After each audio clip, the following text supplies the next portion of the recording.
Broadcasting live from the Maze of Ith on the plain of Dominaria, this is Tap Tap Concede. Welcome, everybody. I'm Graham. Oh, I'm Kathleen. And joining us are some of our lovely guests who were in town for the War of the Spark pre-release. Adam Koebel. I'm the other Adam. And Dennis Stranjak. I'm the only Denis. Oh, must be nice. It is pretty great. I won't lie. Genuinely, my handle on like Twitter, on everything, is just Stranjak. It's never taken. Right, sure. So my kids are boned. Like I got them all. You've got all the Stranjaks. Oh, but you can pass them on now as valuable heirlooms. Ooh, I like that. For Christmas, you get my Instagram. Like, Yeah. No, I don't think that's a Christmas gift. That's you put it in your will. Like, oh like yeah. Dunkel's on. It's like the You Ron gotta, Swanson. Whoever kills me gets all my social media handles. Yeah, you can become me, but only on Instagram. Social media tontine of Yeah, right. like that. All the Stranjak handles, perfect. What the last Stranjak alive. Dennis is also the marketing director for CFB Events. That's true. If you've seen a tweet or a Facebook post about a Magic Fest, that's all me, baby. Not quite, but runs through my desk at some point, I guess. Right. I like how you made that brag and then immediately just I was yanked it like, other people work with me who are going to watch this. What am I doing? anything good you've ever seen. That's me. I did it. Everybody else, they don't exist. No. I forgot to check with you before we went live if it was going to be a problem to remind everyone that this show is brought to you by CardKingdom.com. Check out CardKingdom.com/LRR for all of your card needs. Put that little LRR on there. Doesn't help you at all, but it does tell them that we sent you, which is necessary. But if you tell them Loading Ready Run sent me button, please, you get a little 1-inch button, which coincidentally right now says the stakes have never been lower. A little bonus extra button there. Yeah. So it is not a problem. We have a very good relationship with Card Kingdom. And secondly, I have an LRR button.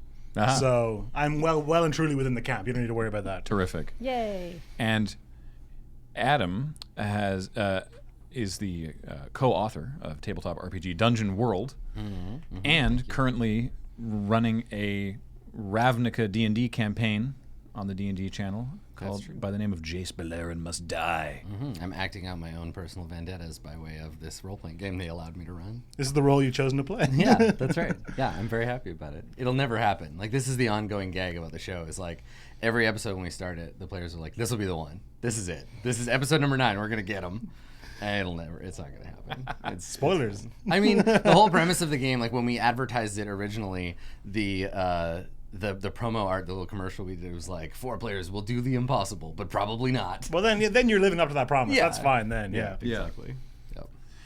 And today on Tap Tap Concede, we've decided, because we have some of our guests here from the PPR, that we're going to do a Crack-A-Pack, because it has been a while since we've done a Crack-A-Pack episode, and we did it for the last PPR, and it was great. So we're going to do it again. So does one of you want to roll the giant D20 of fun? Seems closer to your area of expertise. All right. than it is mine. Yeah, I'm very Everyone good can at take a rolling turn. Fake dice. Everyone can take a turn, Let me, so. let me do this. All right, here we go. 17. 17. Do you even 2, D&D 4, though? Like 6, 17. 8, Jeez. 10, I'm very good. 12, 14, 16, Super good at 17. role-playing games. That's how you know. We have a pack of Shadows over Innistrad. Ooh. Soy. This was given to us by JB, who visited Yellow Jacket. All right. Man, It says Jack here. Black went to Yellow Jacket. That's crazy. Yeah. Generally speaking, we ask that people not leave things for us with Yellow Jacket because it's not fair to them, but they are very kind people, and they did get it to us. So, let's open with Press for Answers. 1 in a blue sorcery, tap target creature. It doesn't untap during its controller's next untap step. Poor guy in the back. And Investigate, which is that was one of the mechanics from the set. You create a colorless clue artifact that says pay 2 mana, sack it, and draw a card. These are good. These are going to be alien to you, All right, of Adam? this is totally alien to me. Yeah. So I have this big missing time. I'm a UFO abductee as far as magic goes. I have a big missing time between the end of Mirrodin block and the beginning of the most recent block. Now I go back a little bit into Ixalan because it's in Arena. It's and on I've seen Arena, some yeah. of it, but there's a huge gap in the middle of which this is a part. But I always hear, like, whenever people are like, you should look into these sets you don't know anything about, this is the good one. So Innistrad is- people seem to Innistrad's great. love it. The After original, Ravnica, yeah. The original Innistrad is much beloved as one of the best sets Yeah. ever, and Shadows over Innistrad was still very, very good. I think as a setting, Innistrad is probably second most popular, only to Ravnica. I right? think so too, It's, yeah. it's just like a Ravenloft thing, right? Like it's Basically, yeah. a spooky like vampires. and European werewolves. Gothic kind of horror, thing. Yeah, Yeah. okay, Yeah. all right, yeah. So I can see why people are So into it. Investigate was a sweet mechanic. You made these clues. You had value for having artifacts in play. You could sacrifice them later to draw a card because everyone was trying to figure out what was going on in Innistrad. Spoilers: it was the Eldrazi. Yeah, this one is very like Lovecraftian. Yeah. That's why it's called Shadows over Innistrad. Right. Right. They ditched the nuance. The second one's called Eldritch Moon. So Yeah. The next one's called Call of Innistrad. Yeah. At the Mountains of Innistrad. Yeah. So this particular card was totally fine. Press for Answers was fine. It wasn't amazing. It I was like fine. that the art. art's so This funny. is that scene from the beginning of Persona 5, I think. There's the MC, and we got the cop, and yep. What's yeah. her face? They're just working on their social links. It's cool. He's fine. Matoko's older sister. Yes. Makoto's older Makoto. sister. Dakota's she's older the best. sister, but I do. Kathleen. Is that played- your wife too? Oh yeah, she's truly the best. Yeah, because she starts Best. off as like a dirty narc, and then she turns it around. Well, I like that every redemption single. arc. Sorry, hold on. No, I gotta talk about please. Persona. I like how every single one of her plots involves you pretending to be her boyfriend. Yeah, I mean the best part of that whole relationship is that at the end you're rewarded with donuts for some reason. Well, like now, that's the item. now I'm listening. Hang on a second. Yeah. You had me at donuts. Yeah, when you complete a social link, you get a special item, and in this case with Hers are Makoto, just it's donuts? Makoto's donuts. I just think that it's like clear that she's into you, and I'm like, that's no big like. If I'm gonna pick who I want to date in this sort of like limitless date anyone simulator, the person that's expressing interest in me is like that's the biggest. Like, yeah, her. She likes me too, right? I like that. Yeah, yeah. You're just like, all right, I got a bunch of losers I could romance, but this is the Wow. only one that actually cares about me, so I'll go for that. Well, yeah. because you can't date who you want to date. Couldn't date Yusuke. Yeah. It's a real shame. Anyhow, let's talk about magic on our magic podcast. Thank you for joining us we for could our just first talk episode about- of Persona we could just Cast, talk podcast about- within a podcast. Yeah, we could just talk about all the planeswalkers and who's in love with who. That would be fun. I could do that. I wish I could make a segue here, but the next card is the Inquisitors Aux, which doesn't really work. It's a 2/5 with, so it's a 2/5 for 3 and a white. But if you have Delirium, the Inquisitor's Aux gets +1/+0 and Vigilance. So Delirium, Adam, was a mechanic where Delirium was active if you had 4 or more card types among cards in your graveyard. So a land, an instant, a sorcery, a creature, an artifact, an enchantment, a planeswalker, tribal, technically. Tribal, yeah. So if you had 4 or more different types, no You matter were how many cards delirious. were in there, then you were Yeah. delirious. Right. Because, so there was the mechanic which was reprinted in this set. So you might be familiar with the mechanic Madness. Yeah. Okay. So they brought Madness back for this set. Sure. But if you keep pitching things to Madness, then you get the delirium. become delirious. I Yeah, see. because so it's like a sanity tracker. yeah, because the but for Eldrazi the is players, right. the Eldrazi is doing things like too. messing with the fabric of. Yeah. Right. That's kind reality. of cool. So it's like the Bloodborne of Magic sets. Yeah, Yeah, exactly. that's actually mechanics very. try to- okay. And the three-pointed hats are all there. Right, and that's that. Right, that's the most important thing for Yeah. that setting. Is like, what do you know about Bloodborne? Hats. What is it? Hats, I think. This card's deeply mediocre, but it was low key kind of annoying. Like if they did get Delirium active, the 3/5 Vigilance for 4 was actually pretty frustrating. Yeah. Yeah. Drownyard Explorers is next. 3 and a blue for a 2/4, which is not showing up on the reader, but that's fine. When Drownyard Explorers enters the battlefield, you investigate. So it's a 2/4 for 4, and you get a clue, which is totally It fine. was fine. So clues are kind of this set's version of like Ixalan's treasure, right? Yes. There's like, Yeah. It Very seems like similar, there's a yeah. bunch of stuff that makes clues, and then you can use them for other stuff. Okay. Yeah, generally you just sort of use your extra mana to draw cards off them. So People really liked clues. They were like low key very good. It's a good smoothing mechanic. Yeah. It's a good movie too. Tim Curry's great in it. oh yeah, I've not excellent. thought about that movie. Oh right, it's good. Excellent payoff for Delirium in green here. Moldgraph Scavenger, 1 and a green for an 0/4 fungus. But if you have Delirium, it gets +3/0. So it's a 4/4 for 2. There's a if 3/4 for 2. Sorry, a 3/4 for 2 if you have Delirium. It's just Tarmogoyf, right? This is just Tarmogoyf. Basically Tarmogoyf, yeah. Yeah. Vessel of Nascency. So here's one of the Delirium enablers. So the Vessel of Nascency is a single green mana for an enchantment. Am I in the wrong part of the table, Paul? It's just being weird. All right. Not nascent enough. So single green mana for an enchantment, and then for 1 and a green and sacrifice it, you reveal the top 4 cards of your library. You may put an artifact, creature, enchantment, land, or planeswalker from among them into your hand, and the rest into your graveyard. So you get to take something from the 4. The other 4 go in. This is an enchantment, so this puts an enchantment in your graveyard regardless, and then probably some other things. So you're well on your way. You could get lucky and that artifact just hit creature. Delirium immediately. But yeah, exactly. Artifact creatures count as artifacts and creatures for purposes of Delirium. Oh, these two very nice in the Madness deck. The Twins of Mauer Estate. Come and play with us, Danny. Yep. Literally. 4 and a black for a 3/5 vampire, but madness for 2 and a black. So if you can discard a card and pay the madness cost, you can play it for 3 mana. And don't forget, if you can discard an instant speed, you can play this at instant speed. The flavor text is so good, though. Children, where are your parents? Rig, wandering monk, last words. I feel like Yup. if I was a wandering monk on the plane of Innistrad, I would just not talk to random children. So I think this is like just a thing, a principle of being a person in a horror setting. You have to assume that they cannot figure that stuff out for themselves. Like Yeah. they have to just walk into these situations, because if they were as smart about that, if they they were were like, as wait a smart." second, I live in this terrible, horrific setting, I shouldn't talk to random, strange, blood-stained children, then we wouldn't run into these situations and it wouldn't be any fun.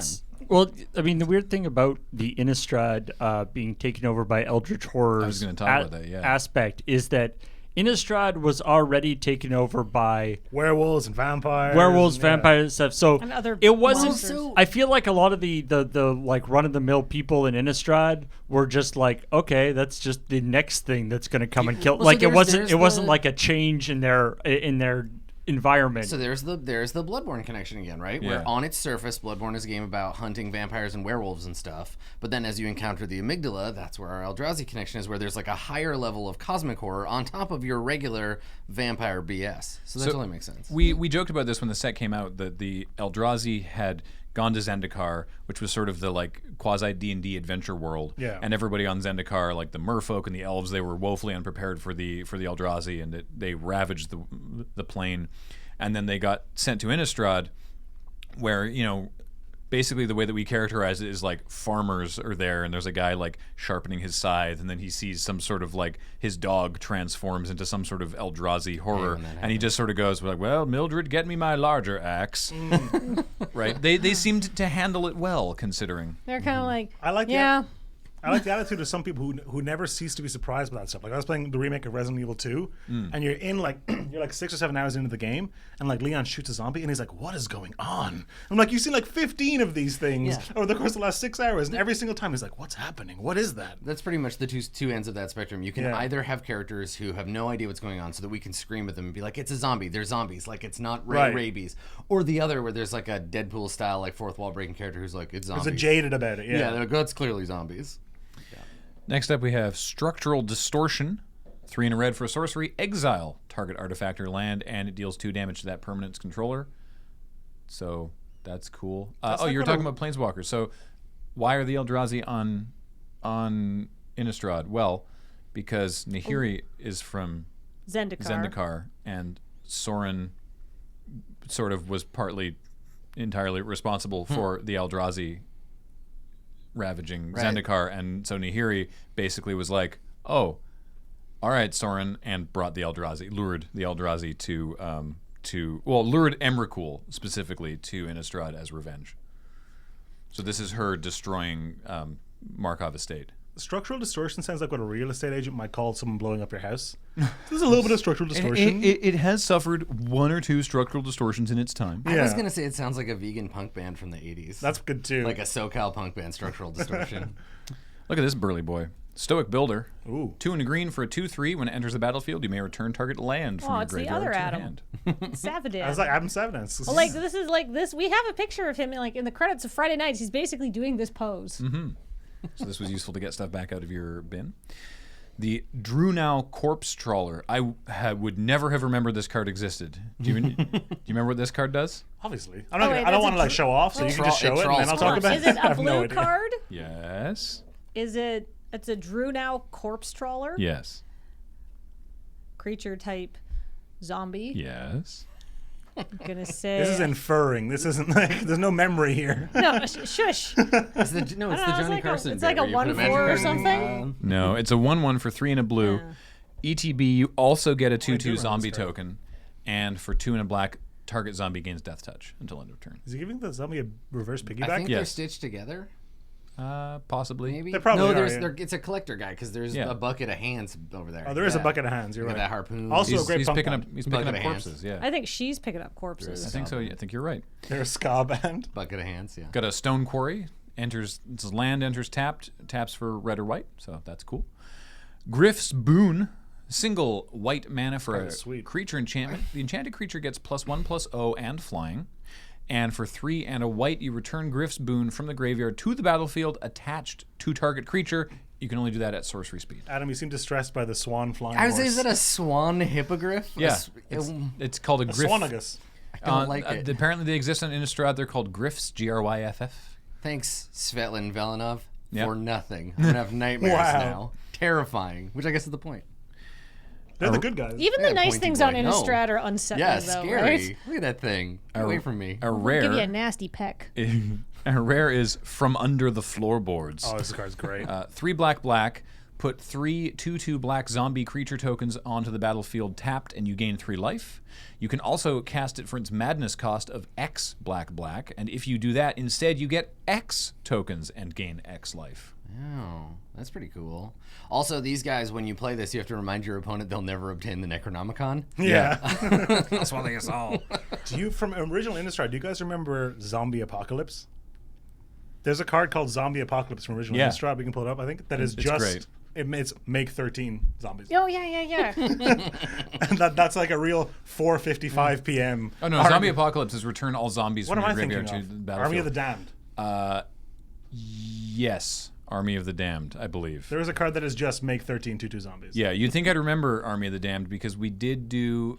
There it is. There it is. Yeah, create 13 zombies. Yeah. See, I do want to stress, like, this is why the people on Innistrad were like, oh, cosmic tentacle monsters, whatever. Like, because this is a normal day on Innistrad, is this kind of stuff. It's just your floorboards erupting with zombies and Yeah. stuff. They're like, huh. What's the one I'm thinking of from Khan's block? Because we did a draft. There was a card that made a bunch of zombies. Equal to the instant sources in your graveyard. Is it that one? Yeah, and it casts for like, is it quad black? No, I know what you're thinking of. Oh, Because man. we did a live stream where we did the flying corpse technique. We cast a spell that had like 3 or 4 black pips at the end of their turn, made a bunch of zombies, then untapped and cast flying crane technique, which is a Jeskai spell that casts for other colors. red, white, blue, and made all of our zombies fly and give them what, like double strike or something? Yeah, flying and double strike. Yeah, that was one of the goofiest drafts. Con's here was an amazing. One of the set. goofiest drafts we've Kung ever Fu done. zombies. I like it. Yeah, if you're going to, like, go back and play any historical formats you may have missed out on, Triple Cons is a very strong Yeah. set. It's just, got it was Morph. fun. I remember Morph. Yeah, but they sort of like empty the pits. There it is, Yeah. Paul. XX black delve X 2/2 black zombies. I think we made like 9 of them. This is what happens at the end of a structural distortion show. They empty the pits and all Right, the zombies right. come out. Yeah, okay, Yeah. good. Anyway, our transform card. Are you familiar with transform cards? There's the ones, yeah, where they got Yeah. another card on the, yeah. So we have the uninvited Geist, which is already just a That's a great. good pun. It's such a good Great, name. right? So 2 and a blue for a 2/2 with Skulk, which was this creature can't be blocked by creatures with greater power. Boy, did I forget that mechanic existed until Yeah. right now. Boy, it sure didn't do a whole lot in this I should have set. I should have asked. Can anyone tell me what Skulk does? Because no one would remember what Because Skulk this was does. the first album from Structural Distortion. Yeah. When it deals combat damage to a player, you transform it into the much better Unimpeded Trespasser, Oh, look at all those hands. He's just like Dad. and it's a 3/3 that just can't be blocked. It just can't be blocked. Straight up. I swung by the bucket of hands on the way home. Yeah, I love how many magic cards. Because I was thinking about what's that demon from Ravnica? Doom the Whisperer. 60s? Doom Whisperer. Yeah. He's got a crap ton of arms too. Look at these arms. He's got a bucket of arms. Somebody at Magic is really into putting a lot of arms in the art. Yeah, it's Dan Scott. Dan Scott. And they're love like, you. hey. Yeah, look, he's got. Doom Whisperer's got a bunch of rad legs too. Look. Yeah. Like, look, extra if you limbs want to altogether. freak people out, what are people afraid of? Too many limbs. Put it on there. That's Well, like a bunch on the of the- magic notes. A bunch of the cards in Shadows had like extra eyeballs. Oh, and people A bunch, hate of that. a bunch of the vampires had like really like murky random extra eyeballs on their cheeks and stuff. Well, because during this set, it wasn't known Confirmed, yeah. that it was just like Shadows of Innistrad. We're going back to Innistrad, and it was like, okay, cool. And then they started seeing the art, and we're like, oh, something's not right. And why is everyone investigating? What's going on in Innistrad? And people were like, oh, it's Emrakul, obviously. And then Wizards was like, guess what? It was Emrakul. And everybody was like, yeah. We figured it out, which is a shame because honestly, the visual storytelling through the art in the set was terrific. It was really good. Yeah. Yeah, that's cool. But yeah, and we actually have a rare transform card as well, so we get a bonus. Oh, this card's great. Yeah, Westvale oh, Abbey this card's so good. is the wrong side of the card. That's odd. Westvale, the front side of the card is a land that taps for colorless, and you can pay 5 and tap and pay a life to make a 1/1 white and black human cleric token. And then for 5 and tap and sack it, 5 and tap and sack 5 creatures, then you transform Westvale Abbey into Ormondal, Profane Prince, who is a 9/7 with flying, lifelink, indestructible, and haste. The Abbey has had a little bit of structural distortion, but it's still in a great part of town. I think that the greatest challenge of game design is having mechanisms that tell a story to reinforce. Like, it's easy to tell a story with words and art, right? To show, like, this is a scary boy and his name is Ormondal, Profane Prince, and like, okay, but the way that the card tells the story of how Ormondal, like, I don't know anything about the setting, but I can guess something went wrong at that particular abbey, and that's how we got this guy. Yeah. And I think it's really They did a bunch of human sacrifices, and then the demon comes erupting out from under the abbey. And I like that you gain followers, you gain more and more followers. You have enough. Yeah, and then when there's enough sort of belief and they all sacrifice themselves, Well, then and the fact that they're human clerics means that they're not cultists yet. Like, there's some external power, because otherwise they would be human cultists or human wizards or something. But the fact that they're clerics is they come to Westvale Abbey with good intentions, and they get thrown in a pit. Do they get devoured by the demon? Yeah, I think they're sacrifices. I think they're, Oh, yeah. Could you, Paul, could you pull up, I think it's is it Westvale Chaplain? There's another card that is the sort of someone from this abbey, because the thing is also that the cliff notes of us taking Adam through the history. The church of Avacyn starts to get very dark. Oh, okay, right. So the Hanweir militia captain. I love this. Right. She's a militia captain, right? She's the head of the militia, so respected. At the beginning of your upkeep, if you control 4 or more creatures, when the militia gets big enough, then you transform her into the Westvale cult leader. Yeah. And then she's the power and toughness of each creature you control. And at the beginning of your end step, you just make more clerics. Right, and she has the same ability as the Abbey itself, so as to create synergy between the two of them, above and beyond just the name. I think the best transforms are probably Delver in terms of flavor, and like Cloistered Youth is also like a really good one.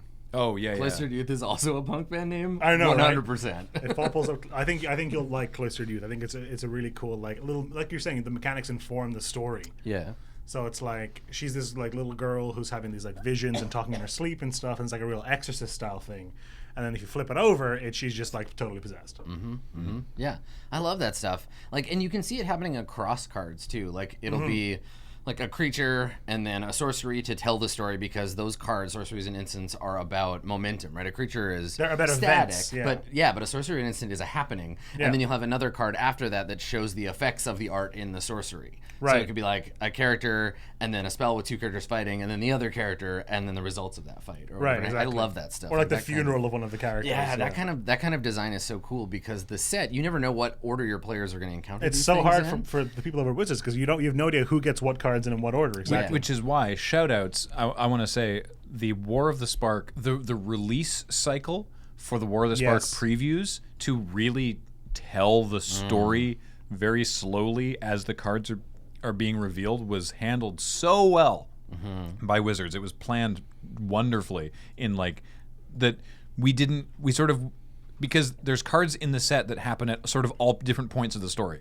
And so the order that they revealed them like just really worked excellently for sort of like, we're halfway through spoiler season, we've seen lots of these previews, and we still don't totally know actually how it all turns out, and then we start finding out after that trailer comes out. That's sort of the only way to control that narrative, right? Like you can show people.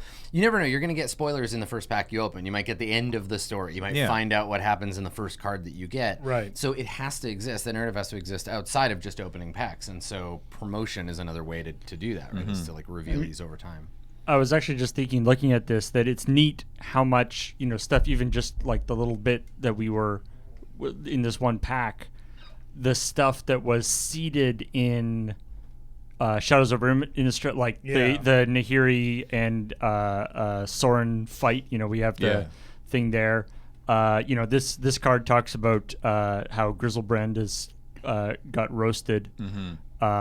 And so another demon is coming in and filling that gap, when, of course, Grizzlebrand being roasted and that whole aspect is part of why Liliana starts, why Nicol Bolas is able to, Right. Leverage Get control Liliana. because Because you Big Grizz control was one of her Liliana demons. Well, so Yeah. what's sort of funny? Yeah, from an- it's that Bolus takes over her contract from the demons is sort of by killing all the other demons. Well, she also killed a bunch The of the Gatewatch kills the demons, and then Yeah. Bolus is like, default. Default. Yeah. Well, the funny thing that I think happens from like an outside perspective, like not knowing any of this stuff, is that sometimes Magic cards flavor text can be like word soup, where Yeah. you can't like. This doesn't mean color. anything to me. No. I don't know what a Grizzlebrand is. I don't know about a Skurdag or an Ormondal. So this could be anything, right? It could be literally anything. But that's a great way to seed interest, right? You Giving might want to go people- Google Grizzlebrand. Right. Well, this is fairly classic fantasy writing where good writers will just say a thing. They'll be like, "This is a thing that's in the world. It has a proper name. I'm not going to explain it to you. You go figure it out." And then less good fantasy writers will be like, "He saw a grizzle boar, and it looked exactly like this, and it was made of this stuff, and then it talked like this." And it's like, no, just like let us discover that world on its own. Right. Show, don't tell. Yeah. Right. Exactly. Could you show us, Dennis, what you roll? You hit a 16. That's the target to beat. So you got a 17. I got 17. You got a If 17. you want to do. Yeah. better What? than Wait, me are at you? rolling What are you dice. rolling this on, and what's your modifier? Like, You don't get any modifiers. This is just I don't get this is any a death modifiers? save. Make Death a save. Oh, do baby. it. All right. Ooh. One step closer to the One grave. step closer. 2 more to go, baby. Ooh, Alara Reborn. Ooh. This this is is- pretty alien to me, too, to be honest. Yeah, this was given to us by Chef Steven at C2E2. a new pack. Yeah. You were just We- at C2E2. We sort of mixed up the stuff in the packs so that there's some more recent ones in there as well. So this was the All gold, right?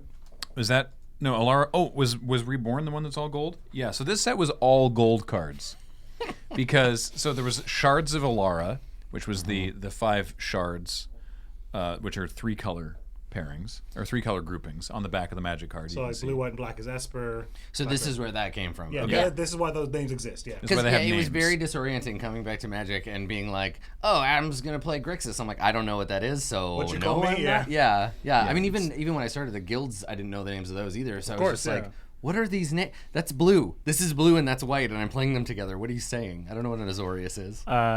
It's not all gold, but it's because there's hybrid cards too. It's all multicolored. All yeah. multicolors. True. Okay.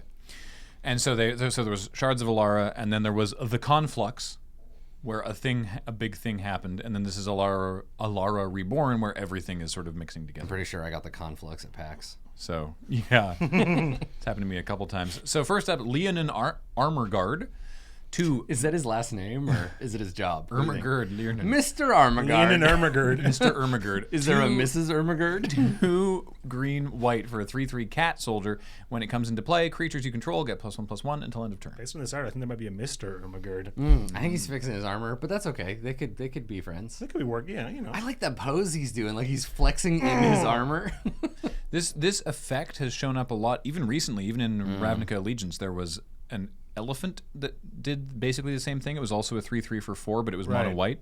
So this is a little harder to cast, but I mean everything was interesting to cast in this set. There was a lot of fixing. It is a bit weird seeing a cat soldier that has green, because normally this is like a friend of a Johnny, right? Like Yeah. the catman with swords is usually a white thing. Cats also exist in green and red. Lesser red, but they do exist in green a bit, mostly white. They tend to be Yeah. less anthropomorphized in green and red, I think. Yeah. For the most part. Yeah, Like, There is you a get, weird like, distinction between actual cat cats. soldier and Leonin. Right. There's like yeah. Yeah. a odd split between humanoid cat and Leonin. We have a Ceradon Yearling. Red red white for a 2/2 with vigilance and haste. How very red and white together. Yeah, wow. Yeah. It's like, what's a right keyword? What's a red keyword? Great. Yeah, what do we got? Put them together. Two great tastes that taste great together. The unit of measurement used to chart a Ceradon's growth is persons consumed. Good. Nice. Yeah, look at that guy go. Jessian Zombies, 4 blue-black for a 2/4 Sweetheart. with Fear, which is no longer printed. It also has Island Cycling and or Swamp Cycling, both for 2 mana. So, You can walk us through those, Adam, right? That's fine. so it says right there. So you can pay 2 mana and discard this if it's in your hand and go looking for a swamp or an island specifically. And What did fear do again? It was can't So- be blocked except by black creatures. black or artifact artifacts. creatures. So then they later changed it to not changed it. Then they later added Intimidate, Yeah. which was so Intimidate was this creature can't be blocked except by artifact creatures or creatures that share a color with this creature. It was non-black specific. Yeah, whereas fear is specifically black creatures. Right. Okay. Yeah. Sure. That's And now great. functionally, that's kind of been replaced by menace. Or at least flavor-wise. Functionally, it's very different. Sorry, but like the flavor of something being too scary to block is just menace now. Yeah, it's menacing. You need That's a friend. a lot simpler. Yeah. Grixis Grimblade is a hybrid Izzet mana and a black mana for a 2/1 zombie warrior, and as long as you control another multicolored permanent, which is likely, it gets +1/+1 and death touch. The blade cycle was very, very good as 2-drops. There was So there's a bunch more. There was 5 of these, Okay. and they were all 1 color, 1 hybrid mana, so 2 mana total, and they were all, I think they were all roughly 2/1s that got +1/+1 and some ability if you controlled another multicolored permanent. Let me see if I can remember all of them. So there's Grixis, Sultai, Nope. Esper. Sultai's a wedge. So the wedges. What? So Magic, why? so Sultai is blue, black, green. Oh, so it God. makes a wedge. So it's not okay. No, so the shards are Grixis, Esper. It's any color and the 2 colors next to it. I love that I played this. I Jund. played this game for And like a Naya decade and and Vance. came back and I'm Vance. like, it's totally incomprehensible. Yeah. So there you go. Esper Stormblade gets +1/+1 in flying. Bant Sureblade Sure. gets Blade. +1/+1 in first strike. The Jund Hackblade, I want to say. Yeah. Nice. And the Naya Hushblade, I think, is the other one, if I remember correctly. Yes. Oh, that's such good art. Yeah, that Naya Yeah. Hushblade. Jason Chan always knocks it out of the park. Yeah, she's cool. Speaking of Jund, we have the Jund Sojourners, which cast for the full Jund, black, red, green, for a 3/2 Viashino Shaman. When you cycle Jund Sojourners, or it dies, you may have it deal 1 damage to target creature or player. Viashino is like the ongoing like They're croc people. yeah, Well, but they're like lizard men. yeah, Yeah. they have lizard men on a lot of planes though. They have I Viashinos was on just Ravnica too. I was just about to ask about this. So like, but they're different lizard men. It's a little like D&D in that sense, where you can jump into any setting and you'll probably find like elves and dwarves. They might look a little different or whatever. Actually, dwarves are not common in So Magic. dwarves are very rare in in Magic. Magic, yeah, that's the interesting thing. And like preparing for Jace Must Die, a big part of what I had to do is figure out what stuff was there. I remember spending a long time trying to figure out if there were both sapperlings and thalids on Ravnica, or just one or the other, so that I could accurately describe a fungus monster. Yep. And then orcs. There's no orcs on Ravnica, but there are ogres. There There are goblins. orcs in Cans though. Cans Tarkir has orcs. Right. So Yeah. there's like, but the Viashino are in multiple places. Now, is that because it's just the Magic the Gathering like word for lizard people? I think or so. are they Yes. the same? Okay, so they're not the same. They're not the same. No, because these The ones look lizard very. men. Yeah, these they ones look just look very crocodilian, whereas the ones on look like Donkey Kong Ravnica Country look. bad guys. The ones on Ravnica look much more sort of They're like. like lizard, like traditional lizard Yeah. men. Yeah. Are they like lizards, or the Viashino are to lizards as Leolin are to cats? Is that sort of? Yeah. Maybe, Yeah. Yeah, rather, because the Leonin are cat people and the Loxodon are elephant people. And they all show up on different Yeah. places. Like Loxodon show up in Loxodon are on different Mirrodin, places, too. Loxodon Yeah. are on Ravnica, yeah. Right, and I wonder about that. Like in universe, where did those names come from? And if they're the same, does that mean everyone in all the planes speaks the same language? Or like, what is the linguistic root of Viashino, and why does it refer to multiple lizard type people, and who gave them that name? I don't believe that language is ever addressed, which you think it would be because planeswalkers travel around all the time, so I think we just have to assume they all speak common. Yeah, there's a lingua franca of the planes Yeah. that everyone speaks. Or for our purposes as We have a Babel As- French as- translator or whatever. or for just for our purposes as yeah, it's like battling planeswalkers or whatever you're supposed to be in the context of the actual Magic game. right.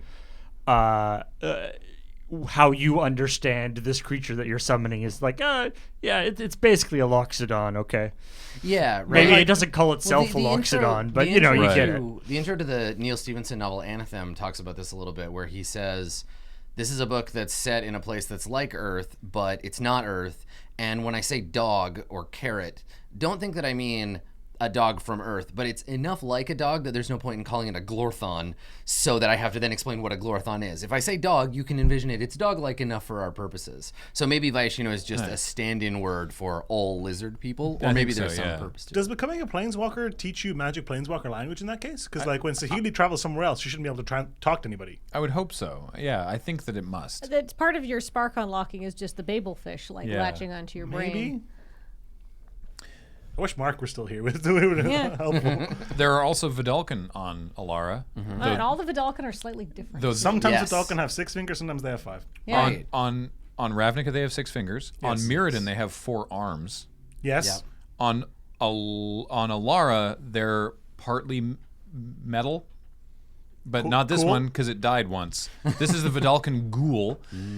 Blue-black for a 1/1 Vidalcan zombie, and whenever it becomes blocked, the defending player loses 4 life. For 4 nights following Enor's death What? and the Yes. reclaiming of his Ethereum, its recipients were found slain, the Ethereum ripped from their bodies. Wait, I didn't know Enor was a Vidalcan name. Yeah, that's why Ian called his character Enor. That's so cool. So Ethereum is this like Deus Ex kind of like body modification thing all the Esper people do. Is that a fair description? Yeah. They're I like think magic it feel- cyborgs. It feels like there's a fair amount of like platium in Magic. Like Mizium is like that. Like where they just need like some kind of Unobtainium, unobtainium, some Yeah. kind of material. There's a good selection to choose Lazotep. from. Yeah. Ethereum, I believe, is also what happened to Tezzeret. That's what his arm is. Yeah. Yeah. Not And even most one- of his not, inside not bits. even Yeah, once. Because that last card kind of looks Not like even him once. with the weird metal stuff. Yeah. All right. The Sigil Behemoth is next. It's 4 green-white for a 5/4 with Exalted. Exalted is a super irritating mechanic to play against, and it's so fun when you have it. So it's Nice. whenever a creature attacks by itself, it gets +1/+1 until end of turn for every instance of Exalted that you have, right? There's an enchantment Ravnica.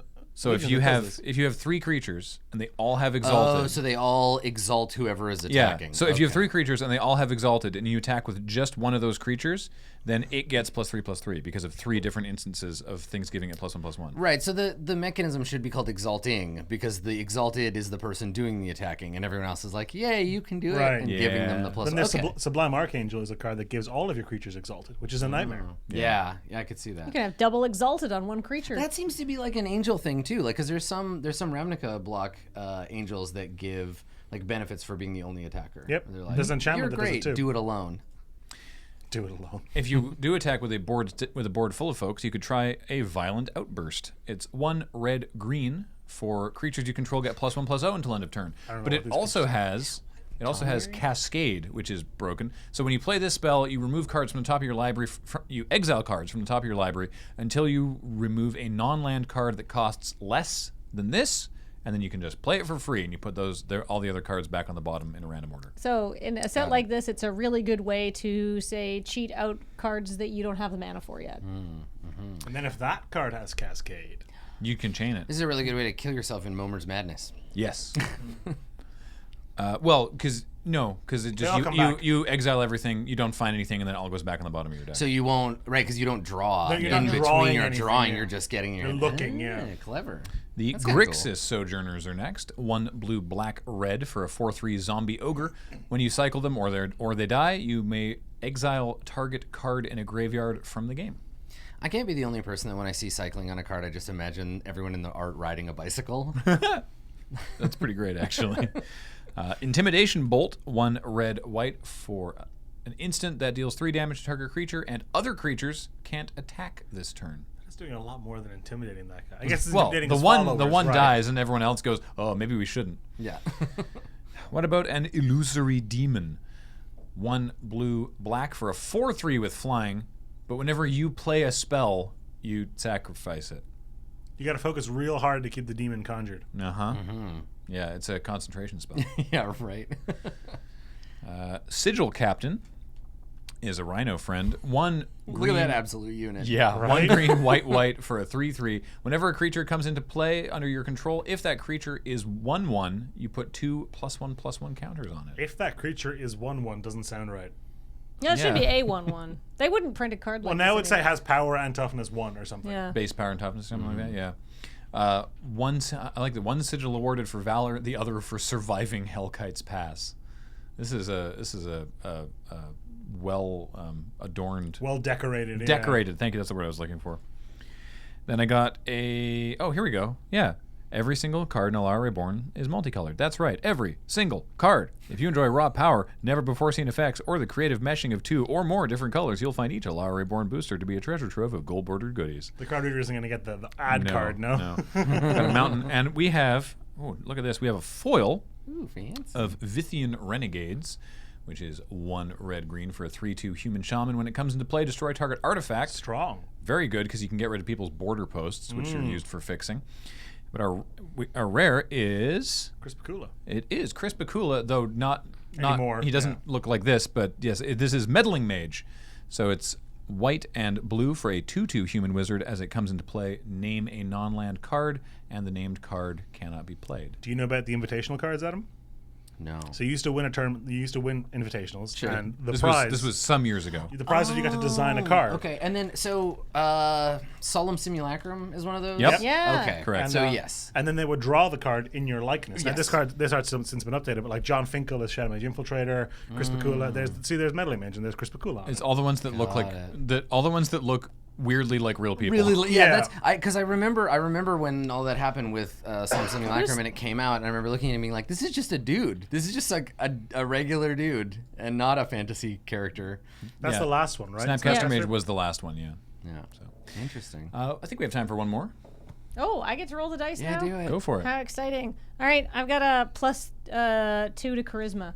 So That doesn't help you on this roll, I'm afraid. That definitely didn't help you I in this gacked it. roll. I'm sorry. 1, 2, 3, 4. Actually, wait. Let me. That's that. What? I can't remember which end I was counting. Graham is from. fudging. You were going this Graham's way, yeah. fudging the results now. Looking at the table. I don't like this one. You get hit by well, lightning that's bolt. why I got that plus 2 that you could use to, change Yeah. the... No, it's great. We have this is fun. This is from the Wrath cycle. So you might have Ooh. been playing at this point. Yeah. This is Stronghold. Stronghold. Yep. This was given to us by Chris at C2E2. Oh, wow. Thanks, Chris. Actually, wait.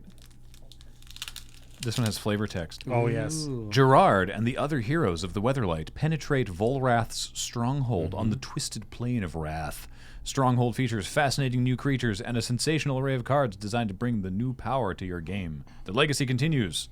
Stronghold. Is this an expert level expansion? Stronghold is recommended for the experienced Magic player. There we go. Does it have the little badge on the front? No, this is before they did the badge. Yeah. Oh,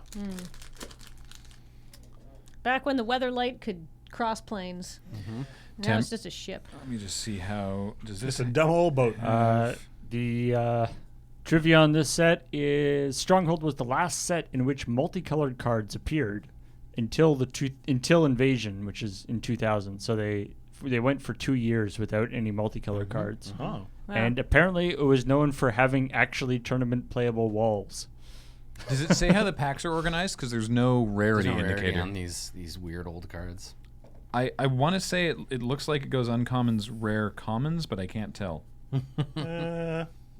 Graham, just use the power level as an indicator. That should, That's what I'm doing. All Just guess. You can tell because they never right, made. I'm just gonna guess. powerful I'm gonna. commons. I think I've arranged them commons, uncommon, rare, but we'll find out. Spike Worker is a 0/0 for 2 and a green. Comes into play with 2+1/+1 counters, and you can pay 2 and remove a counter to put a +1/+1 counter on a different creature. That's or, great. or is itself. this creature still creature type spike? Summon Spike. I don't know. Because they did a big creature errata and like made less dumb things. There's only 6 creature types. This guy's an elf now. I mean, it's very likely it's like just a beast. Honestly, Fungus, maybe. It looks like a beast to me. It's supposed to be an Insect? insect, I hope right? it's a of some spike. kind. I think it's an insect. Oh, you're probably comes right. into play, and yeah, Yeah, I mean, it's it in like a looks- cocoon. based on the art, yeah. what Paul? does Gatherer say, Paul? It is a spike. Yes, Wow. All There you go. right. What, some things still? never change. Yeah, Wow. Samite Blessing, a single white mana for a creature enchantment that the creature gains tap, prevent all damage to any creature from any one source. Now- you what? Now, samite is a word. It's a description of a type of cloth, I think. So is this referring to a blessing of that type of cloth, or is samite a different thing that is spelled and pronounced slightly differently? Samite are a people. I'm wonder going to say Samite blessing. I wonder if there's like the Samite. Samite- That's Japanese. Samite. Got it. Because you get like there's Samite Healer is a That's is right. a Yes. person. Yeah, so I guess probably then the culture is named after the thing. Yeah, although the fabric might, like the flavor text is a Samite healing ritual, which says knit bone, darn flesh, stitch Right. skin, weave breath. There's a lot of fabric in There's the art. some analogies there. Yeah, I wonder what that connection is. Apparently, I'm just going to talk about linguistics and magic. Hey, that's that's fine. That's awesome. Hey, That's someone's got to. that's exactly the kind of content this podcast is all about. Yeah, it's not about playing magic. Mog Bombers is 3 and a Oh, I remember these red boys. for Yeah? 3/4 Oh, yeah. goblins. If any other creature comes into play, sacrifice Mog Bombers and it deals 3 damage to any target. I'll repeat that. If any creature comes into play, your side of the board or theirs, A table you can see from your seat, anything. sacrifice it and deals 3 damage to That target seems player. bad. Yeah, it does. Sure does. Because like you've got to invest the mana, and then you get 3 damage. you get a lava. but You 3 paid to the 4 dome. mana for a lava spike. Yeah, he might be okay if he had haste, but He doesn't. He doesn't. Behind every great Mog bomber is another Mog with a Because shovel it's in not the just a basket. dies trigger. You can't just play and sacrifice it. Yeah. No. It's like you have to play it, and then like on turn 4, wait a turn, do your normal stuff with If your whatever's on the board opponent already. doesn't play a creature, Yeah, and then let your opponent play, and then play another creature and get rid of him after you attack. He's not good. Brush with Death. Ooh. 2 and a black. Target opponent loses 2 life, and you gain 2 life. Yeah. With Sorry. buyback. It's the revenge of Is I'm that not the gonna noise lie, he's revenge of making? Kudzu. The art looked better from over here when I saw you put it down on the table before it came up on the screen. Yeah, he does look a little like. Well, sorry. Yeah. Thank you. With buyback for 2 black, which means you can pay an additional 2 black when you play it, and if you do, you just put it back into your hand. So you can pay 4 black for repeatable this if you really must. You could if you wanted to. Do you think we'll ever see that effect? Target opponent loses 2 life, you gain 2 life, or not errata, but it's updated to just like drain 2. I can see that. I hope that they. I hope they errata when this X enters the battlefield. Just battle cry, or what, or an equivalent. Basically, well, Yeah. because battle cry is a different magic ability, but yeah, like how Hearthstone has it called battle Exactly, cry. yeah. I just want them to keyword when this thing enters the battlefield, do a thing. Especially when the card has a long name. Mm-hmm. So it's like when Orbandal, legendary demon of the Westvale Abbey, enters the battlefield. All right. Time for some mind games. Oh, I love this art. It's so good. He looks like the bad guy from the Max. Oh, If you wow. ever watched that, The it totally he looks like that dude. Yeah. This is a very like mid '90s MTV cartoon drawing. this looks is more the guy like- from Aeon Flux. this looks more half Ming the Merciless, half like Neo Cortex from Crash Bandicoot to me. Well, Yeah, yeah. this set did come out in 1997. Yep. There So you go. Yeah. There you go. Single blue mana for an instant. Tap target artifact, creature, or land, and you can buy it back for 2 and a blue. I can't believe these cards are in the same league as like Capsize. What's going on? Yeah. These are so expensive. Lowland Basilisk is next. Nah, it's It's- a lizard with a man's face. It's actually an invitational card. Yeah, though. this is one of those invitations. It's 2 and a green for a 1/3, and whenever it damages any creature, destroy that creature at the end of combat. So it's got the not death touch, but the triggered ability death touch. Before Death Touch was a thing. Yeah. Yeah. It's almost I mean- always functionally the same. That's a common basilisk ability. Like this is a Lizards are long po- yeah. line of basilisks that had that ability. Conviction, which was recently reprinted, is 1 and a white for a creature enchantment. The enchanted creature gets +1/+3, and you can pay 1 to return Conviction to its owner's hand. This was in Ultimate Masters? The guy on his shoulder looks so bored. There's 2 guys. Well, the one on the one Yeah, on the our one- left. Yeah. This is the beefy Minotaur Fursona version of Samwise Gamgee. Yeah. Share the load. Yeah, that's what's happening here. And he kind of looks like a Herloon Minotaur. Yeah. Right? Like he's got that Yeah. kind of like I'm a Magic the Gathering Minotaur going on. Yes, that Oh, was it's- Ultimate Masters. Good. Yeah. It's so much better. This is just Yeah. like this art is so much nicer. actually Kaladesh. Oh, Kaladesh The was color reprinted. grading is Right, even right. better in this. Yeah. Yeah. Craven Giant is next. I'm craving some giant. I was to say, yeah. It's 2 and a red for a 4/1 that can't block. Is this not the thing that's under the bridge in Seattle under the It Fremont? really is, yeah. Yeah. Yeah, it's a King Crimson album cover. Yeah. I mean, you don't want to block with a 4/1, so I guess that's not really a downside. Yeah, Right, what is yeah. high No. as a mountain and low as a snake? I know it says Dal Riddle. I thought it just said Dat Riddle when I Dat first saw Riddle. it. Dat Riddle. I was also going to say this flavor text is very timely for the day we're recording this episode. That's Yeah. true. We're recording it on 420, you see. Cannibalize is 1 and a black for a sorcery. Choose, I love Robert Bliss art. It's just he does such good stuff. Oh yeah. Choose two target creatures controlled by any one player. Exile one of those creatures and put 2+1/+1 counters on the other. Mine. So you're basically taking all the parts from one creature and putting it on the other creature. He's using his former partner's face as a shield. Yep. Oh God. Yeah, he's a dad bod death lord. I love him. And Skull is a mask, I guess. I guess. So. Yeah, you gotta do something with it after you peel That the face guy's got a off. way bigger head. Yeah. I couldn't use I mean, your. look at I him. couldn't use Why your would head. you? as a- Why wouldn't you Thank cannibalize you. the little guy? Like Yeah.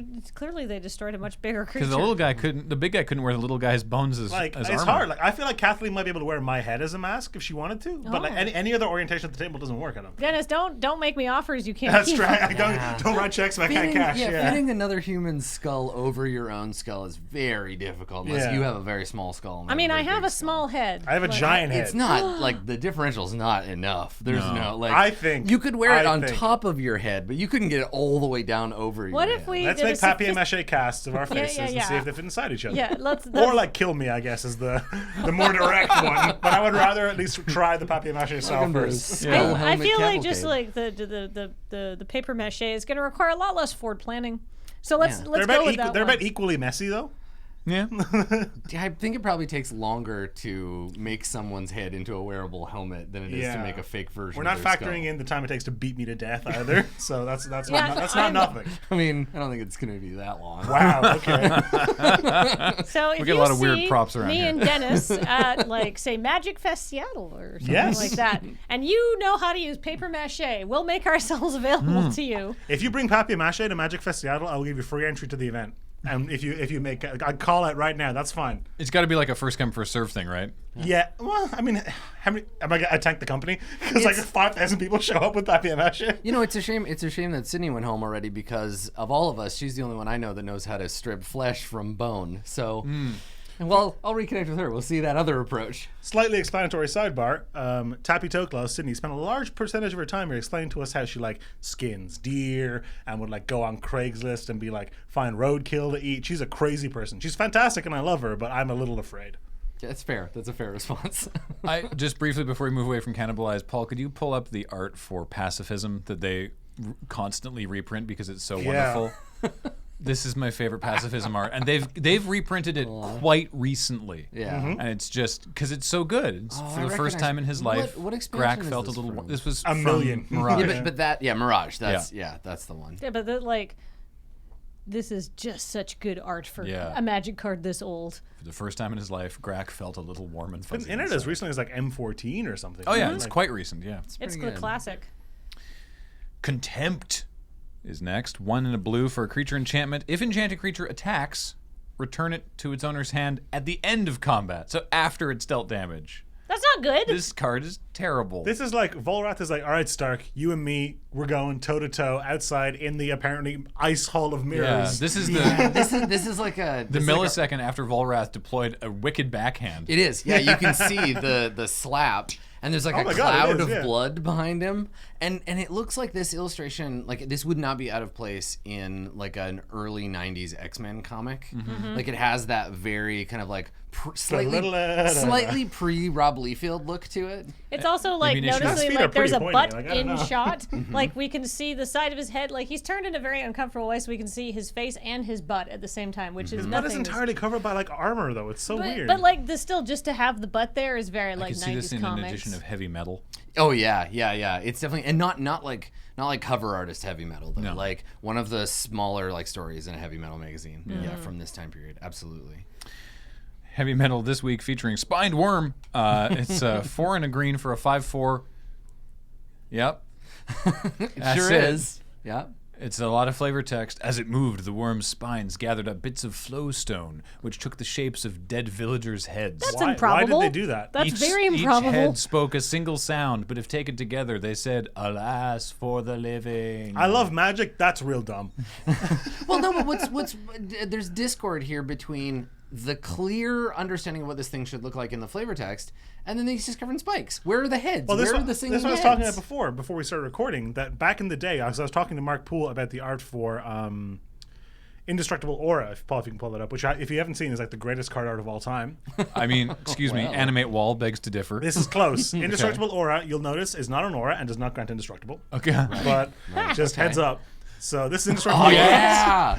Yeah. So I asked Mark Poole. I was like, "Hey, what was the art description for this card? Like, what led to this?" He's like, "Oh, back in the day, they would just call you and they would read down a list of card names, and then you thought you've heard one you liked, and they were just called dibs, and that was it." And he was like, "So I wanted to do this like bird dude, and they'd like fire and ice on either side of him, and then of course I had to put in like the metal hands, the rock. He was rocking out, so like that was it." And I was like, "Okay, you do you, Mark." Theodar strode the battle lines, snatching swords with his bare hands and casting them aside until all cowered before him. Also, he had the head of a hawk and was wearing a centipede for clothes. Like Mark Poole's a great guy and he's super nice. And this like we have this it's art framed beautiful. up in the Channel Fireball office in Dublin. This so looks good. like it looks like a still from a King Gizzard video, and I mean that in the nicest possible way. There's the inanimate wall. That wall does not want to be alive. Why doesn't it have feet? So, because it's animated. So it can walk attack. around. Yeah. Is that woman? Did she animate the wall? Is she cowering from no, the wall? I think she did. I think she's supposed to. But then she doesn't have any magic coming from her hands. That guy's gonna fall on her. She's gonna There's die. magic all over this picture, man. This picture is all magic. What the hell do you want? Yeah, yeah, right. I didn't mean animate crappy wall. Leave me alone. Yeah. Stop being rude. I gave you life. I don't want I it. really identify with that wall. Yeah. Though. Like every day I wake up feeling like that guy. Like You want to crop in and just post it just There's a- Mondays. who dares to animate There's me a today? there's a Slack I'm on, and that face is my avatar. Amazing. Beautiful. Yeah. I love it. I feel like this is what happens when your player asks you if they can do something really ridiculous in D&D and they just roll like the minimum of success, and you're like, well, I guess you animate the wall, but He's not happy about it. Magic art is so wild back in the day. Like Dan Fraser drew all the Moxen, or a bunch of them, if I remember correctly. Yeah. Like and animate wall is in his portfolio. It's so good. So good though. And I mean, of course, there's the famous Man of War. It's what I love Mr. Tickles. in terms of early art. I love, especially like the Homelands and Fallen Empires art, where they did alt art for a lot Yes. of things. But there was absolutely no what is a member of the Order of the Ebon Hand? Like, what does one look like? Don't worry about it. If you look at if you look at the 3 pieces of art that they made for it, I don't even remember. I'm excited. it's like, okay, these are all apparently members of the Order of the Ebon Hand. It's a diverse order. There's this guy. Okay, so there's a centaur with a massive beard and a cutlass and a like red and black armor. He looks like, so it's Rasputin. If Rasputin was a horse who was also a Roman legionnaire. This is not a cleric. And he's a cleric. Okay. Yeah, not a centaur. Not. I mean, Let's Turak see a takes different all. member of this. Oh, There's also this guy. Yeah. Same card. It's man. Elric. It's just Elric. They're cleric knights, by the way. okay, this person looks more like a cleric. but Yeah. I guess Sort like, of. so they look They're like not actively brandishing a sword at you. they look like they're nude, but with armor segments strapped to them and a giant sword with like green. Seems sticky. The sword is supposed to be crackling with eldritch energy. yeah. And then this guy is also a member. I love Guar.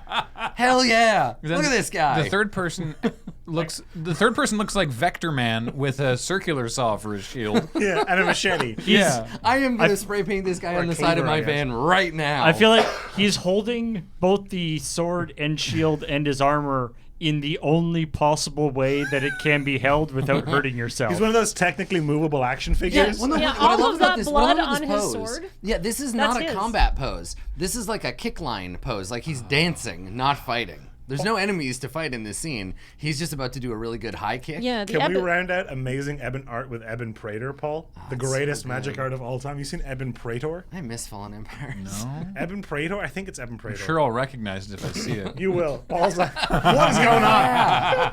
Yeah. Yeah. Forgot about this.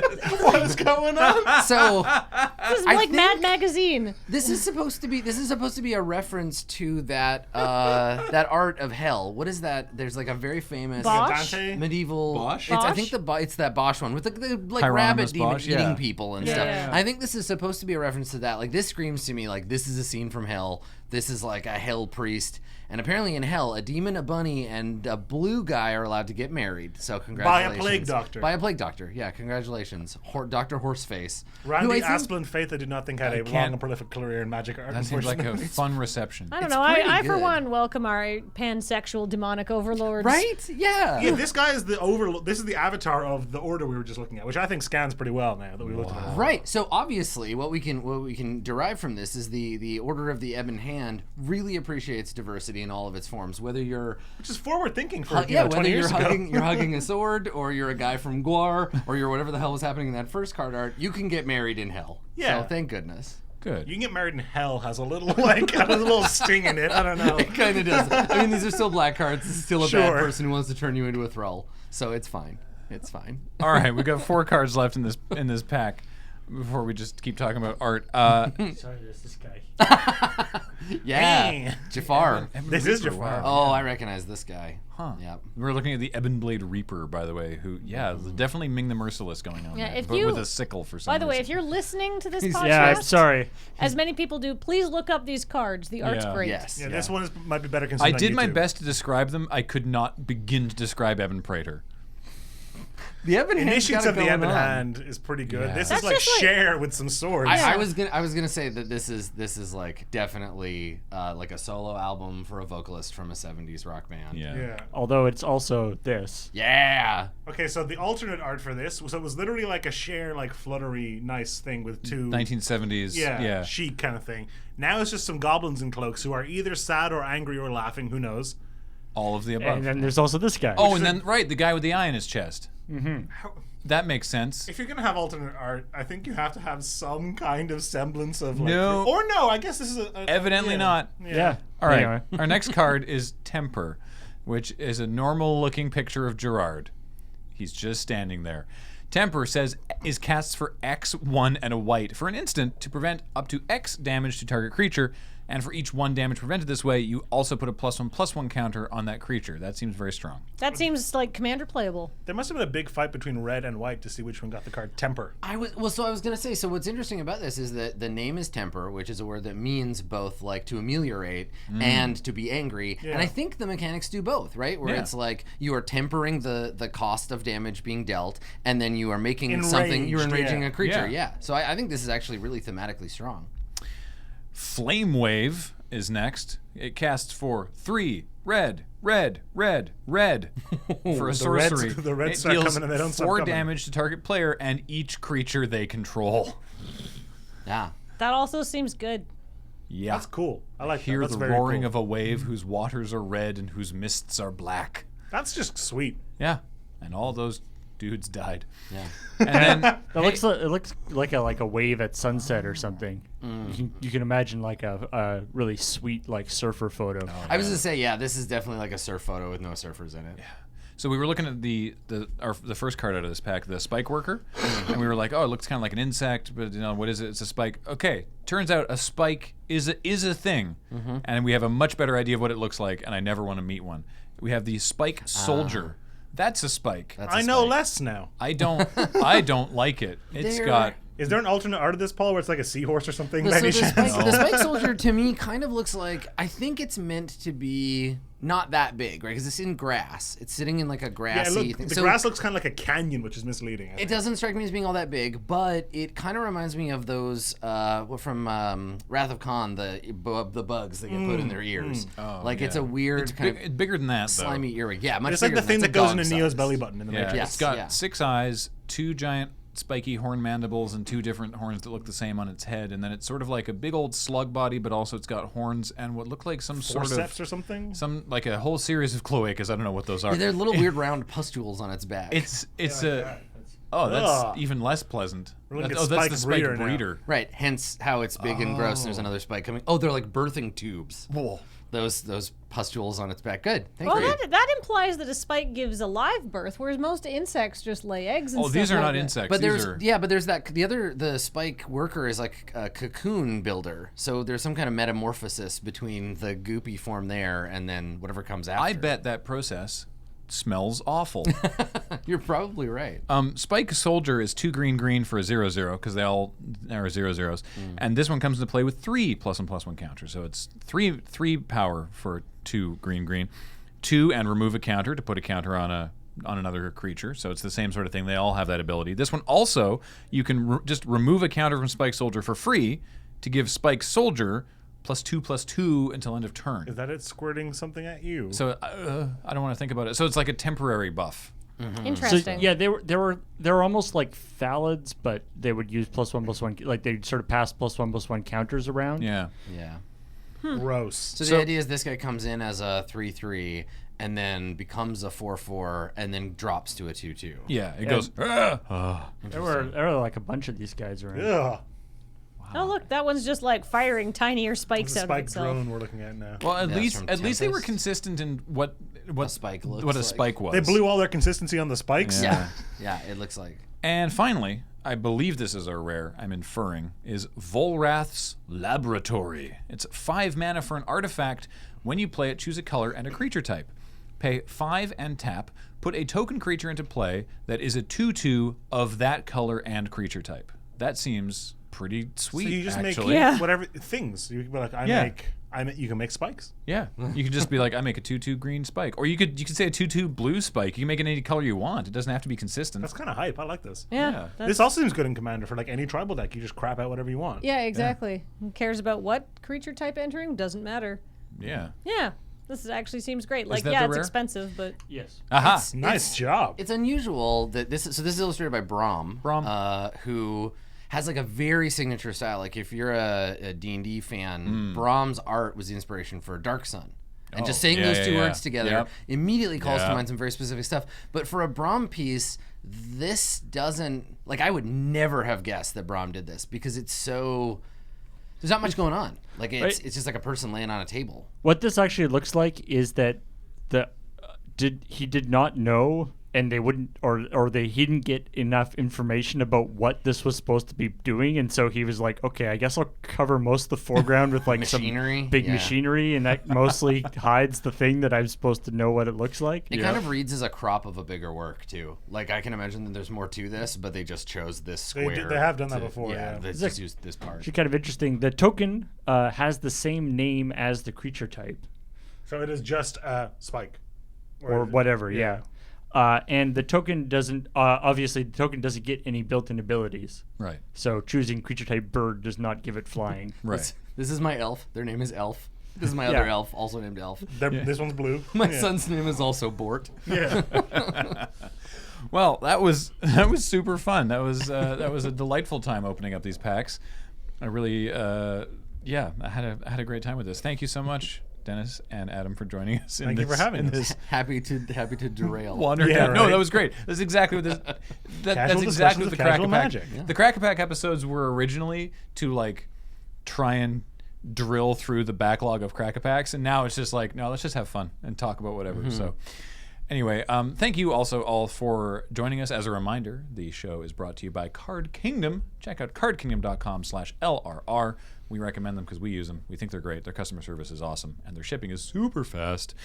And, of course, this show and everything that we do is brought to you by you and your kind support of our Patreon at patreon.com/LoadingReadyRun. So, for Dennis and Adam and Kathleen and myself, thank you for joining us, and we will talk to you next time.